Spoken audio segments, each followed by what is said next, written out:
Welcome to the Recover You podcast. I'm Kylene. And I'm Patrick. We are a couple in recovery from sex addiction and betrayal trauma. Together, we share our story to encourage you on your journey. It's here that we talk about sex addiction, betrayal trauma, mental, emotional, and physical health, faith, and anything and everything needed to recover you to your most authentic self that God created you to be. Welcome, everyone, to another episode of Recover You. Today is another solo episode with me, Kylene, and the topic today is 5 lies that keep us stuck and the truth that sets us free.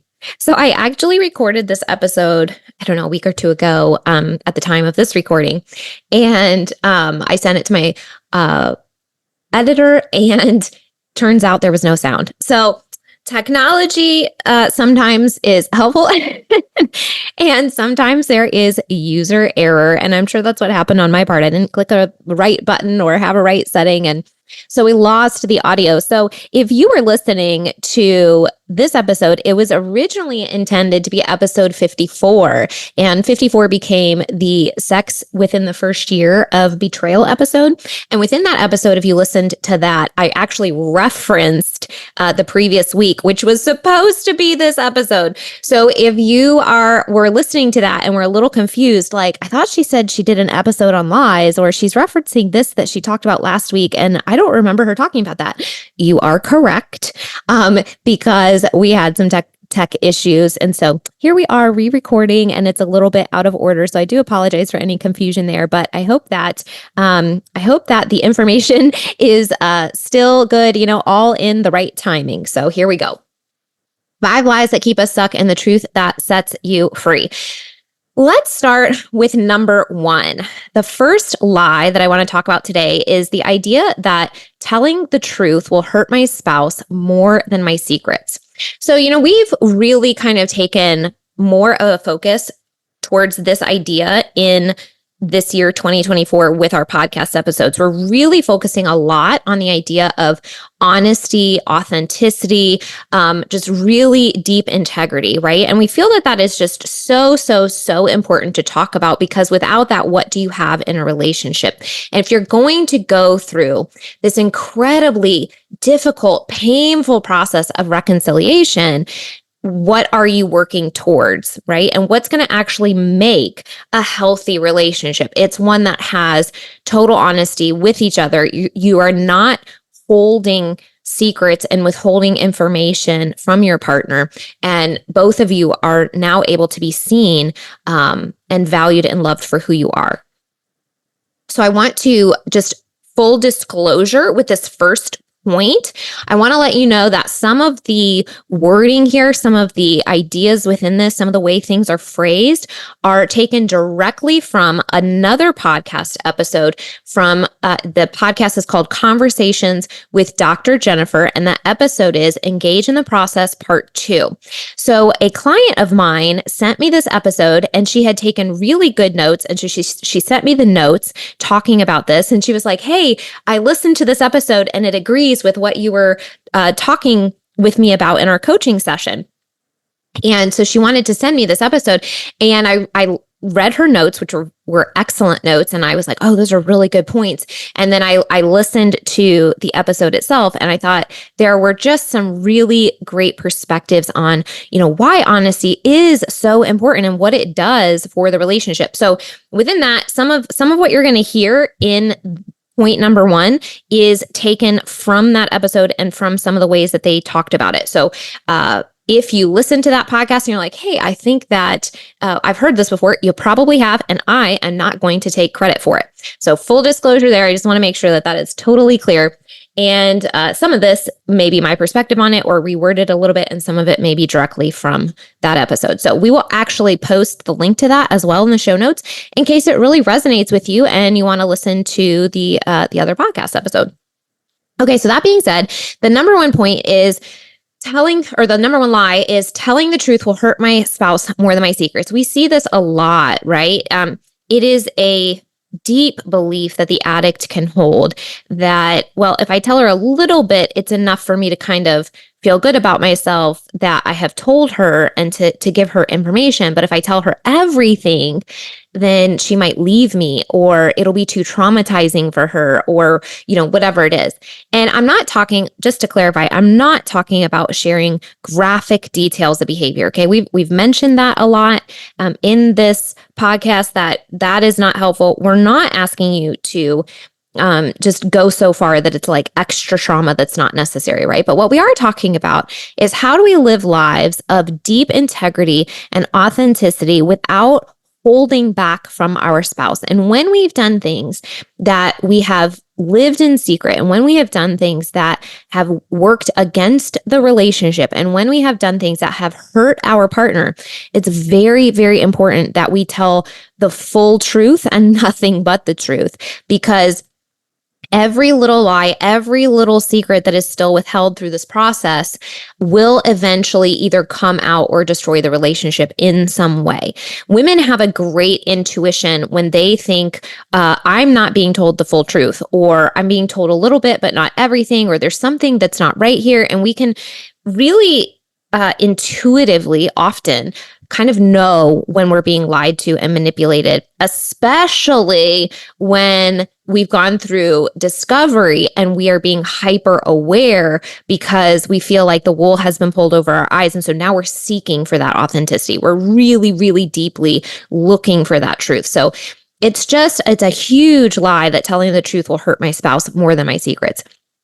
So going back to some of the ideas from the episode with Dr. Jennifer, when you are holding on to secrets, you are managing how you appear to others. When you choose complete honesty, you no longer have to manage that view or how you come across.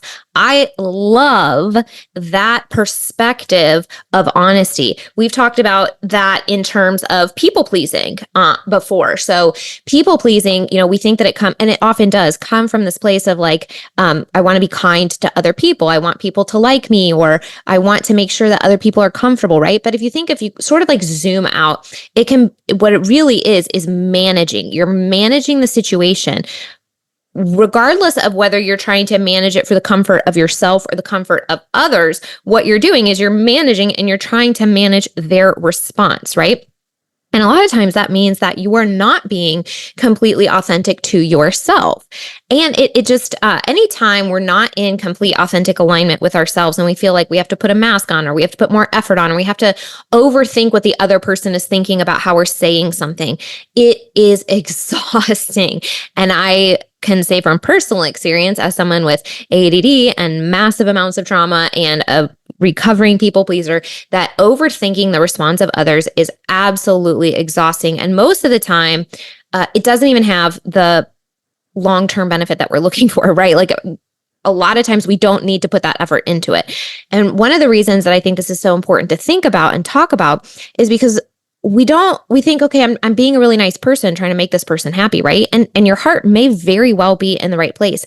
But one of the things that does is it's not being respectful to the other person. We need to, as much as we want autonomy to be able to think and feel and say and do what we need to do in life for our own mental and physical and spiritual health, we need to give that opportunity to other people as well. So we can't control their outcome. We can't try to or we shouldn't try to manage their outcome or their response. We need to show up being kind, being intentional, being authentic, and then allow other people to respond how they will. Okay. And so we've talked about that sort of in terms of the idea of people pleasing, but it's super applicable to this too. So I love that it was sort of phrased that way in that episode. When you're holding on to secrets, you're managing how you appear to others. And that's honestly, it's so disrespectful to the other people. But when you choose complete honesty, you no longer have to manage that view or how you come across. So you are then showing up with authenticity and inviting people into a relationship that is honest and authentic. And if some people resonate with that, perfect. And if other people don't, that's okay, right? This is when you show up with truth and authenticity, you really get to you sort of get to see who your friends are, right? And see what relationships are willing to put in the effort and that sort of thing. So honesty is really important. Okay, so another point here. honesty and sort of within the same vein, honesty and growth mean releasing what other people think or the stories you have told yourself about how they will respond in order to show up authentically in the world, because you value that your authenticity more than your secret. So honesty and growth mean releasing what other people think or the stories you have told yourself. So today's episode is about the lies that keep us stuck. We could also say the lies that we tell ourselves or the stories that we tell ourselves. I remember when I was in therapy, my therapist said, I was sharing something with her, probably a trigger or an insecurity. And she said something to the effect of, that's the story you are telling yourself. Right. And so that's so true. There are so many situations in life where we put ourselves in a box that is totally created from the reality and the stories that we have created. It's not necessarily true. It's not necessarily the reality of the world. And a lot of times when we're thinking about our options, we'll say, well, I don't have options. And again, that's a box that we put ourselves in. And that's based on a lot of different things and a lot of different reasons and a lot of different life experiences and how we view the world and what our values are and all sorts of different things. But very often we will put ourselves into these boxes because of stories that we are telling ourselves. And we need to remind ourselves there are other options to this. There are other outcomes to this. And so when we're trying to manage the response of other people, we are creating a story and an interpretation and an assumption about what their response is going to be, as opposed to really respecting them as an individual human being, releasing the expectation of what they think or how they will respond, and giving them the autonomy and the respect to respond however they will to what truth is. And if we want that respect and autonomy and authenticity, we need to offer that to other people as well. So we cannot be keeping secrets in order to manipulate or control or anything like that. And in order to do that, we're going to need to release what other people think. And we're going to need to release the stories we have around why we're keeping the secret and what you think that outcome is going to be. So when you're willing to be honest, ultimately this ends up saying, this is who I am. This is what I've done. And you don't have to be a pretender anymore, because that's another piece to this, right? When you're holding secrets, you're literally living a life of pretend, and we don't want to do that. And again, this is from that episode. In doing so, you are a cleaner, clearer person and more honest, and that makes you a more trustworthy person. You're willing to allow what is true to be more important than how you're seen. Being truthful is so freeing. It allows you to become and be a more trustworthy person. So that's so important. Just this idea of what are you choosing to be your ultimate value in life, your ultimate identity in life? If you want to be a trustworthy person, you have to show up being trustworthy. And if you haven't been doing that in the past, it's going to take practice. It's going to take authenticity and an intentional choice to practice telling the truth and stepping into this as your new identity. And being a trustworthy person is so much more attractive to your partner. When somebody knows that you are going to show up and do what you say you are going to do and be where you say you are going to be, it allows for safety in the relationship, and it allows your partner to begin to relax and to begin to rebuild trust. So, I've mentioned this before. When you're in a relationship where you know without a shadow of a doubt that your partner is telling you the truth, even or maybe especially on the little things, it leads you to trust them in the big things as well. So this does need to be bi-directional. This needs to come from both partners, this level of truth, this level of vulnerability, this level of authenticity. And this is going to be a process of practicing this through recovery. A lot more is going to come from the betrayed partner in the first 6 months to a year, in terms of you are the one that has held the secret, has manipulated, has led this secret life. So there's a lot more that you're going to need to come forward and tell, right? Over time, both parties may continue to practice this through the relationship.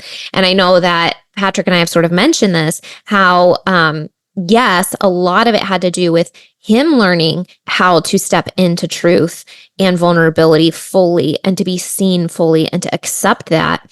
And then I really was like, man, I'm watching him go through this recovery process. I'm expecting a lot of him. He is doing all of the things. I need to make sure that I am also showing up in that way in the relationship. And so that's a really important thing. This type of behavior needs to be bi-directional.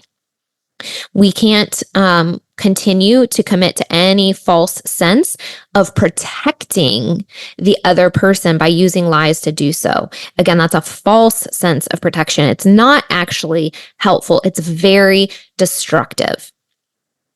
So this was a phrase from the episode that I really, really liked. And it was, the truth will set you free. But first, the truth will drive you to your knees. It will hurt. And then it will set you free. And I think that is such an important idea. It's like we say the truth will set us free. Okay, well, I'm going to tell the truth and everything's going to be great. And sometimes we'll see that, right? If an addict begins to get into recovery, it's like, well, I'm in recovery now and I feel awesome, right?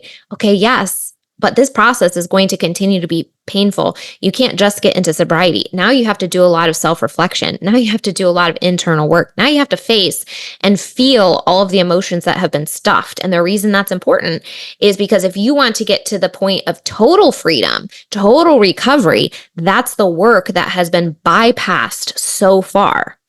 And so we have to turn around and be willing to do all of that work. And it hurts. It is difficult. It will drive you to your knees. So many times we come to the brink of losing it all before we're willing to really do this. But it ultimately is what sets you free and allows you to have a life worth living and a partnership worth having. So the truth will set you free. But first, the truth will drive you to your knees. It will hurt, and then it will set you free. She also said in the episode, we avoid the truth because it pressures our growth. It makes us confront with that which is real, which can be so sobering. So kind of what I was just mentioning, right? Like we've, with addiction patterns, you avoid the pain of feeling, which is so addiction is self-medicating. And part of recovery is literally learning not only how to identify your feeling, but how to actually feel it in a safe way, how to hold space for that feeling, how to allow it to move through your body, how to contain and feel these overwhelming emotions, knowing that it's okay. Nothing bad is actually going to happen. It's all right to feel anxiety. It's a natural emotion to feel anxiety. It will move through the body if you don't give it too much power. I feel overwhelmed. If I sit with the overwhelm, I know another emotion will come. I know another thought will come. If I just sit with it, if I don't force it, if I don't fight it, right? And so this is hard, but it's really an important part. This is how stepping into the truth and allowing yourself to learn how to go back and face these things ultimately ends up setting you free. And then doing this and going through this process, that's what creates strength. That's what creates beauty. That is where freedom and joy and beauty lies. But you have to give up. This is, again, from her episode. You have to give up the superficial, give up control over how you may be seen or not seen. It's an act of faith to submit to what it is true to create something more beautiful, more worthy, and stronger. Truth can become your true north, the thing to anchor to. I love that. Truth can become your true north, the thing to anchor to. And what is better to anchor to in life than truth and integrity?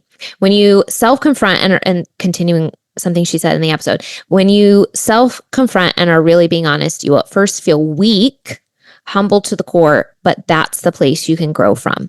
I think that's such a valid point because we're so afraid of feeling vulnerable, right?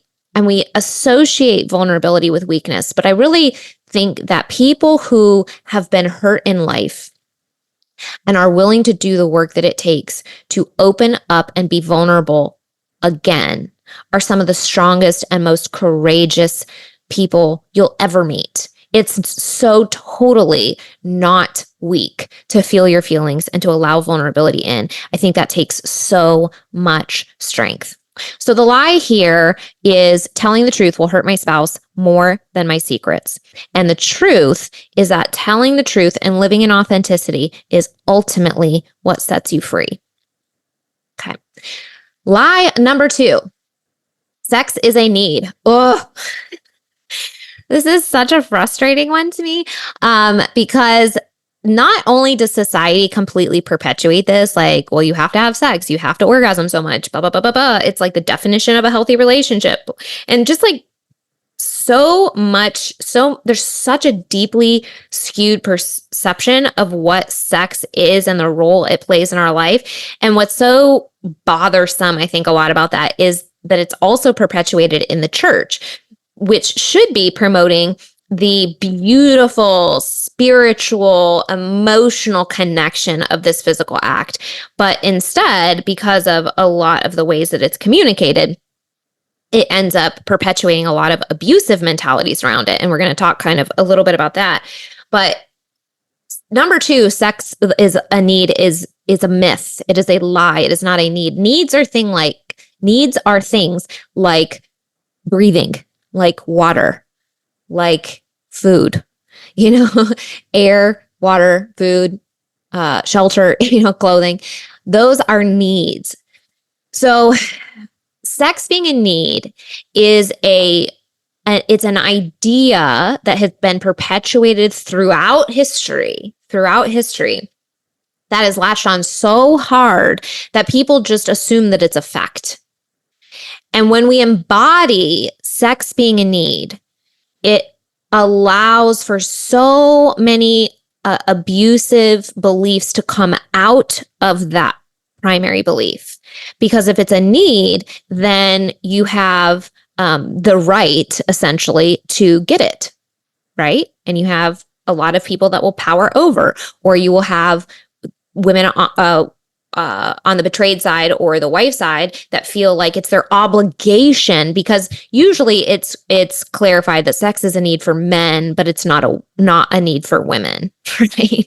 So then it's just absolute garbage on both sides. But when its primary communication is that men need it, and they need it so much, and women don't. And so then women feel obligated. Well, if it's a need, then I'm obligated to provide that as a spouse, right? And it's just such total garbage. So I started reading this book called How God Sees Women, The End of Patriarchy. I'm like 2 chapters in or so, and I'm already thinking I need to highly recommend this to everybody, because the first couple chapters are so fascinating. They go through, one of the chapters is going through like the history of really impactful leaders in the church and their views on women. And it's absolutely horrifying how long lies have been perpetuated through the name of Christianity about the value or lack thereof of women in society and in relationships.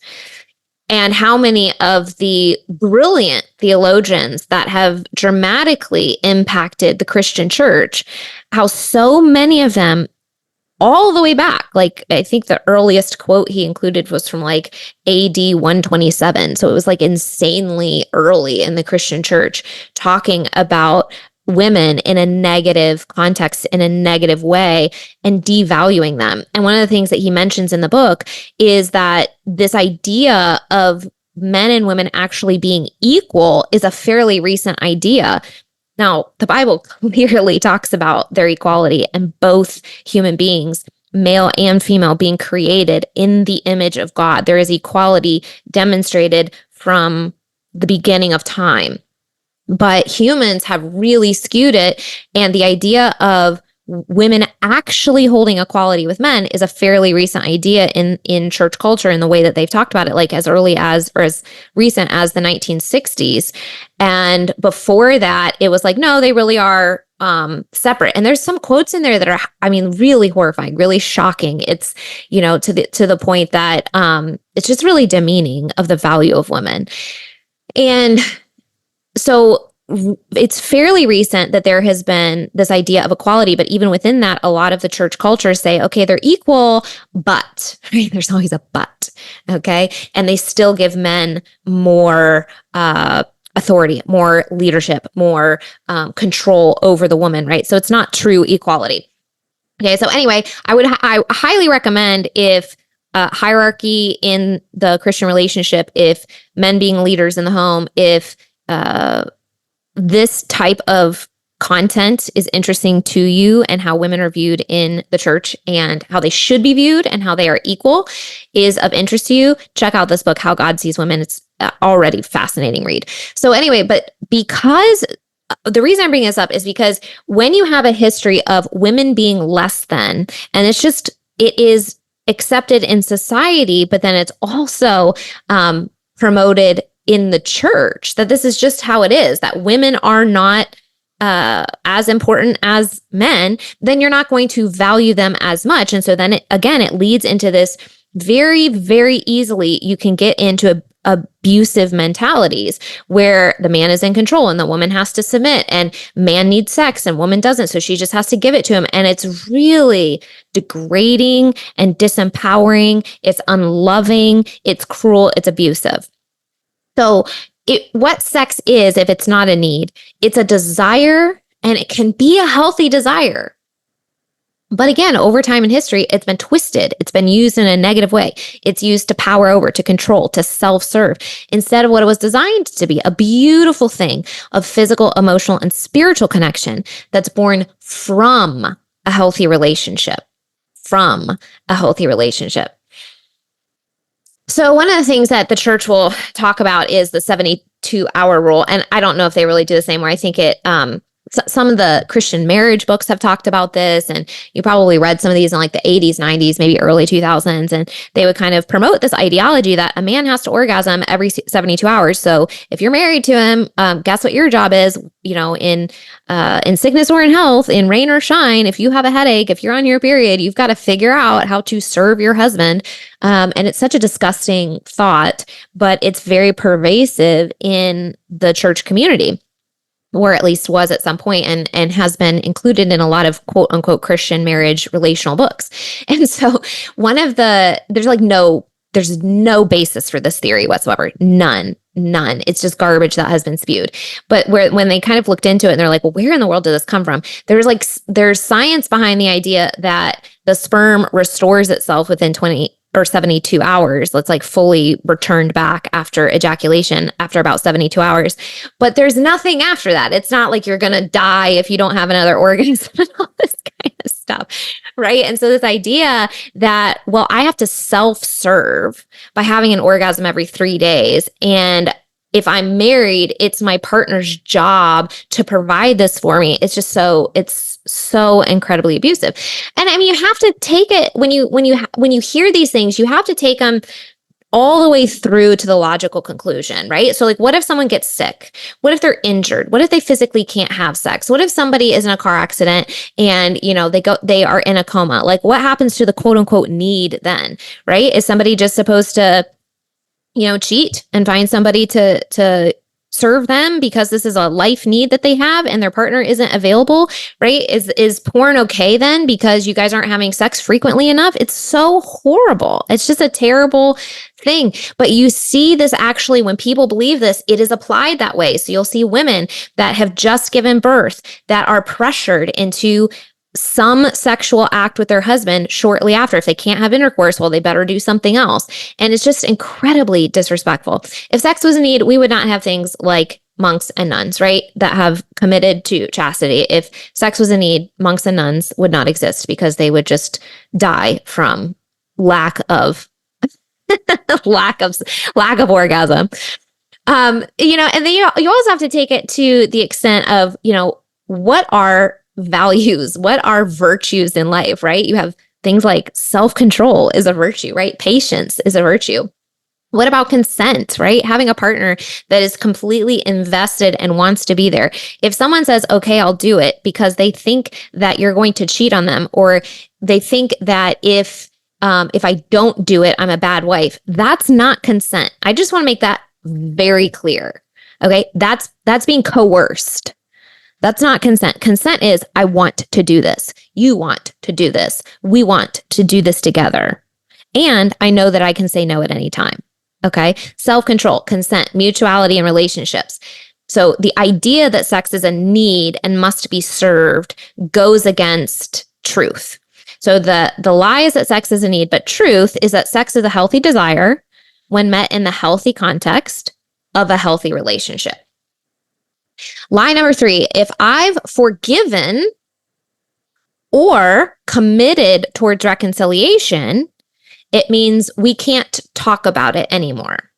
So this is a really common one. People will have this idea that, well, I have really committed to moving forward, which means I have to move past, which means I can't talk about it, which means I can't bring things up, which means I can't tell my partner that I'm triggered, which means that I have to deal with it all myself, which means that I'm going to stuff all my emotions, which ultimately means I'm going to have a lot of trauma stuck in my body. That's what that ultimately ends up with. Okay. So a healthy relationship, which is what we're aiming for, if we're going to go through this pain, we want you to end up in a healthy relationship, is where each partner sees the other truly for who they are. This means that they learn to understand your partner's fears and insecurities. You learn how to provide a safe place for those fears, insecurities, and triggers to be openly shared. And you learn how to have difficult conversations around difficult topics in a safe way. Okay. Emotions, triggers, feelings, fears of relapse. These are not things that you should shy away from talking about. There are good, better, and best ways to communicate about these things together, to create safety and to allow space in the relationship for each other to talk about these things. But what you don't want to do is avoid these difficult conversations. I can't tell you how many times Patrick and I have had hard, painful conversations, and one of us has cried, right? Patrick cried more in the beginning of his recovery, and I really cried more as I processed the residual trauma of everything that has happened. But boy, have we cried. And both of us held space for the other person to allow those emotions to move through the body. And especially the further we've gotten in recovery, just really allowing that and feeling safe to come to your partner and to share those scary things, those times where you feel insecure or overwhelmed or whatever it is, and allow those emotions to come through without stuffing them back down. So sometimes the addict thinks, well, I'm doing so well, and bringing it up is just going to take us backwards, right? Or the betrayed partner might have thoughts like, well, if I bring it up, I'm not being kind to him, right? I don't want to shame him right now, or I don't want to trigger him with his previous behavior, right? So I'm going to offer a gentle reframe for those thoughts. And that is that every difficult conversation has the opportunity to bring you closer together in a more vulnerable and intimate relationship than you ever had before. So the belief that we have that we can't talk about things, it actually pushes us farther apart, because then we feel alone. But if we shift our thinking to saying every time we're able to have a difficult conversation, it's going to bring us closer together, and we're going to learn more and more and more how to become vulnerable. It's going to deepen our intimacy emotionally, and we're going to create this relationship that is just so totally different than the relationship that we had before discovery. What a beautiful thing to work towards.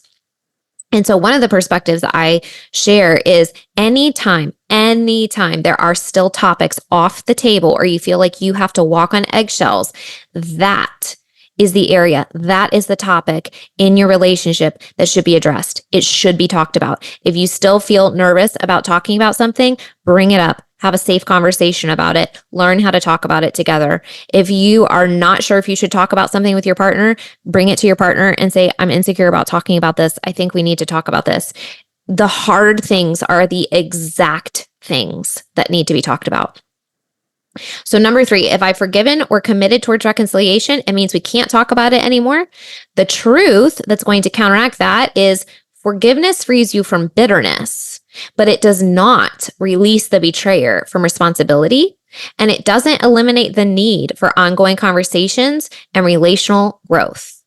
So I'm going to repeat that. Forgiveness frees you from bitterness, but it doesn't release the betrayer from responsibility. He has to confront the reality. He has to confront the consequences. And sometimes those are your emotions. Those are your boundaries. Those are your triggers that you're going to communicate, that sort of thing. So it doesn't release him from responsibility and from facing the consequences.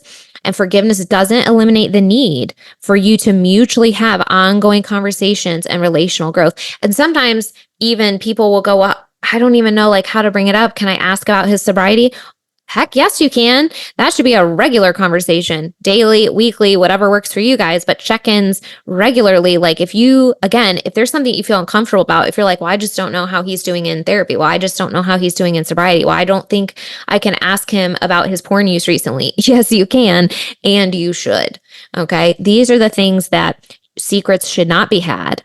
Communication should be had around these types of things so that you know who you're with. And so that if you are staying through the pain, you're able to have a deeply intimate relationship with someone. Okay, lie number 4, porn isn't the same as an affair. This is a really common one. And I think sometimes it's the terminology, like, so we'll say someone had a physical affair and someone has a pornography addiction. But here's the thing. I think when you split hairs so much, what ends up happening is that people use the specificity to qualify very bad behavior and to excuse behavior because, well, it's not this. Well, at least I didn't do X, Y, Z. I didn't spend money. Well, at least my porn was just pre-recorded. It wasn't real people. Right. Well, at least it was just cyber sex. It wasn't a physical body. I never had intercourse with another human being. Right. Here's the reality. It's all the same. It's all the same. It is all the same. Okay. So sometimes the addicted will use it as an excuse that, well, porn isn't an affair. And sometimes the betrayed, if they deeply believe this, they will feel really stuck in the pain because their pain is equal. Their trauma is equal to you having a physical affair. But if both of you believe it's not the same as an affair, you're going to be stuck in this trauma, feeling invalidated for the depth of pain that you are experiencing from this. Okay. And what really like blows my mind is when the church pushes this ideology too, that it's not the same and that everybody struggles with it and that everybody's doomed to struggle with it. And you just need to pray harder. And, we've talked about all this in past episodes and stuff like that. But the church really needs to take a position of faithfulness, of fidelity, of love, of deep emotional intimacy, of spiritual connection with your partner, all of these types of things. And when you have somebody that is actively breaking the commitments in the relationship and they're going against the agreements, whether it is a pre-recorded video or a human in the same room, it's cheating on your partner.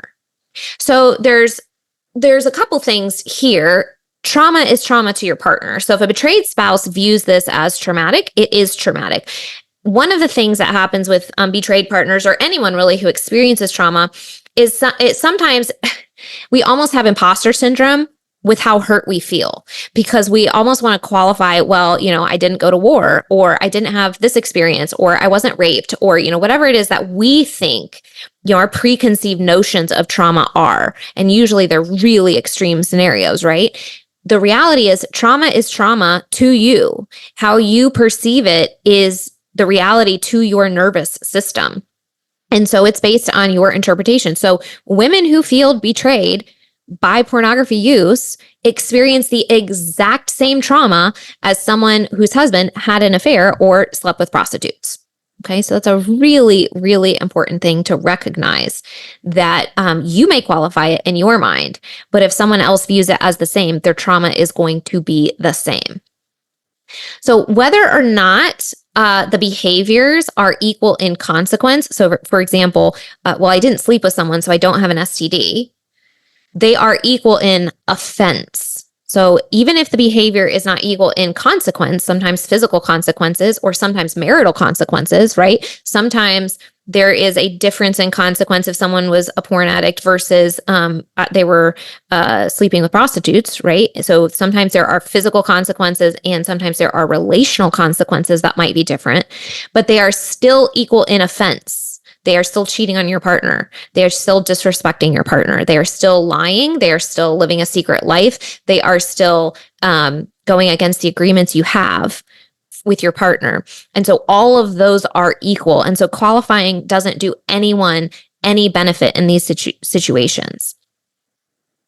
So I use the analogy, if a man was masturbating in the corner of a room with a naked woman dancing for him in the opposite corner, physically, in the same room, would you consider that cheating? Most people would say yes. So if so, why does it suddenly become different when there's a virtual screen in between the two people?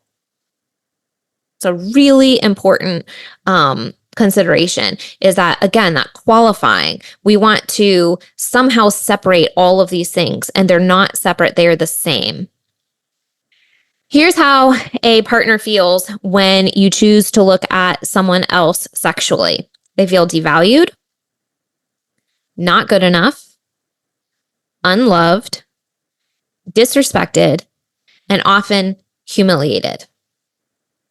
So within that, what part of us wants to qualify a behavior when that is the outcome? It's not good, right? Those are not things, those are not behaviors that bring you closer to your spouse, that develop intimacy, that help you have a healthy relationship.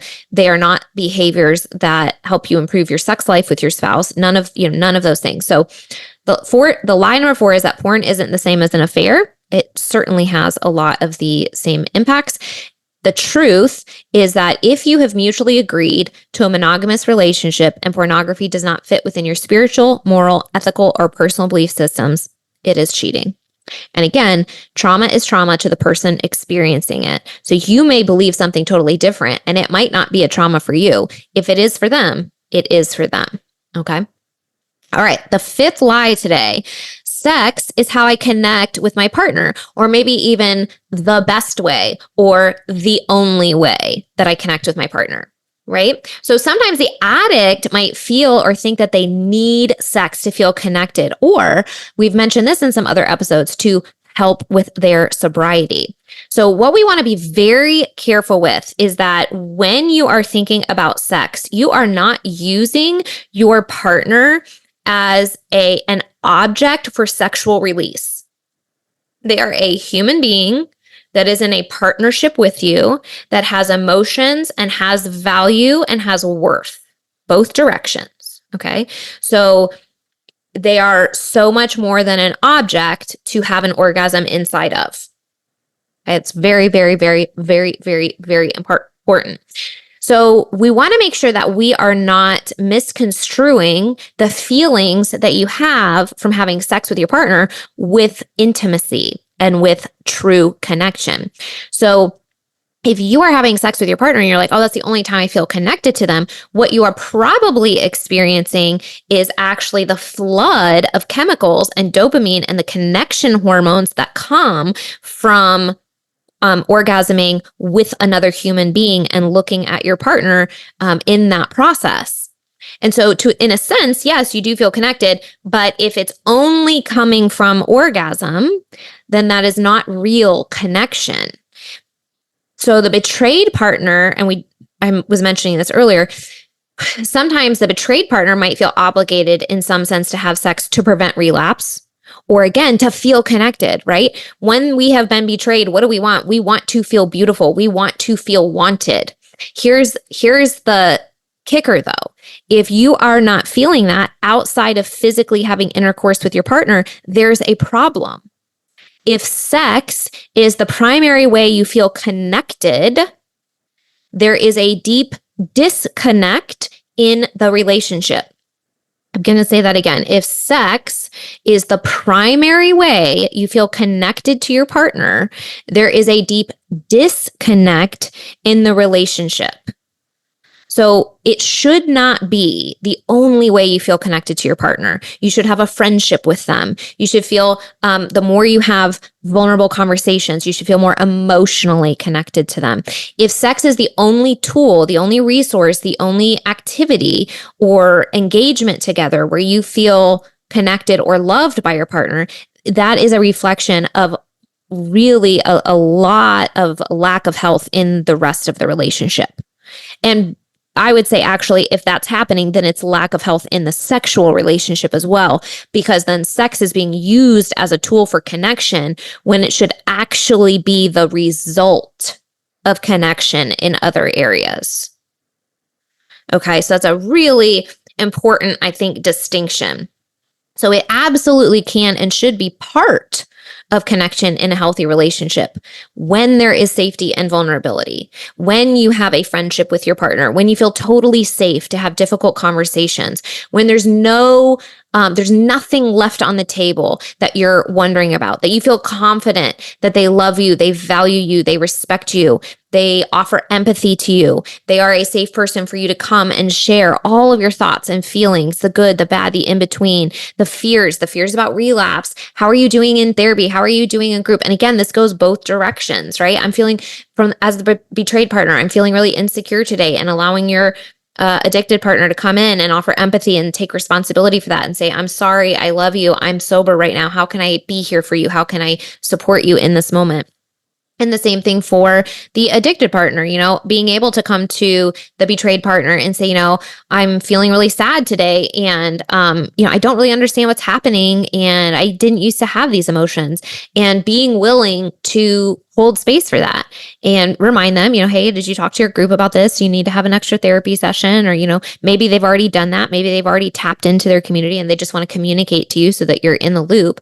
But allowing these conversations to deepen throughout recovery so that you get to know what's going on in the thought life of your partner, what's going on in the emotions of your partner, what helps your partner feel safe, what helps your partner feel loved, both directions. So again, sex can and should be part of connection in a healthy relationship when there is safety and vulnerability already established. When you have some stability, when you have the ground floor foundational level of safety reestablished, when trust is beginning to be rebuilt and you're starting to reconnect to your partner, then sex is a natural outcome of that. But if we try to force connection by being physically intimate before we are ready, or before we even trust our partner, or before we feel safe with our partner in all of these other areas, there is a big potential of providing more trauma to your body, more trauma to your nervous system, putting it in such a vulnerable position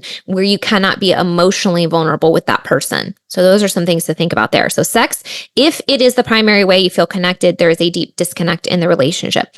So the fifth lie is that sex is how I connect with my partner, or it's the best way or the only way. The truth is that vulnerability and safety is how you connect with your partner. And sex can and should be part of that connection and the outcome of connection in all other areas of your life. Well, I hope this episode has been helpful. These are a lot of ways of thinking and lies and fears and insecurities that a lot of us believe for so many reasons. We've been programmed to think this way. Society has taught us this. Our church has taught us this.